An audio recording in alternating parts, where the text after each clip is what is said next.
Okay, Arwin, unang-una nakita natin yung San Miguel nanalo ngayon. How do you feel na kahit wala kayo yung yung iba sa mga test time, patuloy pa rin yung culture ng San Miguel na nananalo, coming up with the big games? Oo naman, sobrang ako, pagka nanonood ako ng game, sobrang natutunan yung hindi ka kukurap, alam mo yun, yung intense, hindi nawawala, lalo na kalaban mo, Hinebra. Ako naman, kahit saan ako makarating hanggang sa tumanda ako, San Miguel, part na ng buhay ko yan. Part na ng buhay ko yan eh. Kaya natutuwa ako, siyempre, kagaya nila Junmar, Marshall, Ross, still in San Miguel. So, para sa akin sila yung tinitingnan ko lagi. Parang feeling ko naglalaro pa rin ako kasama. Hindi mo nabutan yung 4-point line eh. So, tingin natin yung ba? Titira-tira ka? Ay, oo naman. Talaga titira kasi range ko rin naman yung mga ganong, may mga tira din akong ganyang kalayo. Para sa akin, hindi siya ganon ka-conflict kung merong 4 points. Okay lang sa akin.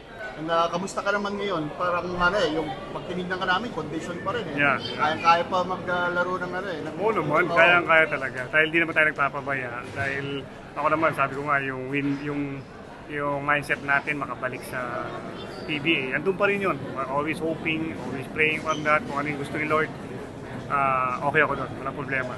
Basta ako, ready lang lagi. Kailangan magpa-condition pa rin. And in fact, baka sumabay lang ako ng practice muna sa ibang team ng PBA. Tingnan natin sa Converge, sasabay-sabay muna tayo. Pa-audition muna tayo doon. So kung kakailangan yung sino mga kailangan ng service ko, open ako doon. And last time na naglaro ka sa MPBL, kamusta na ba ang MPBL ngayon sa'yo? Doon pa rin ba tayo or may fingers ba? Ako, okay lang ako, nandun naman ako. Siyempre, thankful naman tayo dahil may MPBL, nakapaglaro tayo doon. Kasama ko si Alex Abagnot, di ba? So, para sa amin, passion natin yan, nakapaglaro tayo. Isa yung MPBL, kahit wala tayo sa PBA, naglalaro tayo. May nagkaroon ng konting atraso sa MPBL. Alam naman natin na nobody's perfect pagka player ka, di ba? So, tayo naman willing ayusin yung mga problema, kung ano yung mga nagawa mong mali. Kaya natin ituwid yun. Sana yung suspension na yan maayos din agad-agad. So sa next conference kung ano man desisyon, respetuhin na lang natin yun. Pero ako,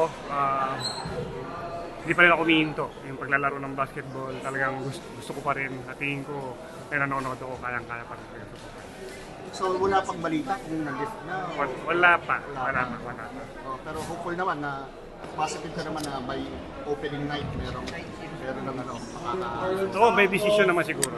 May decision bago mag-open. Okay.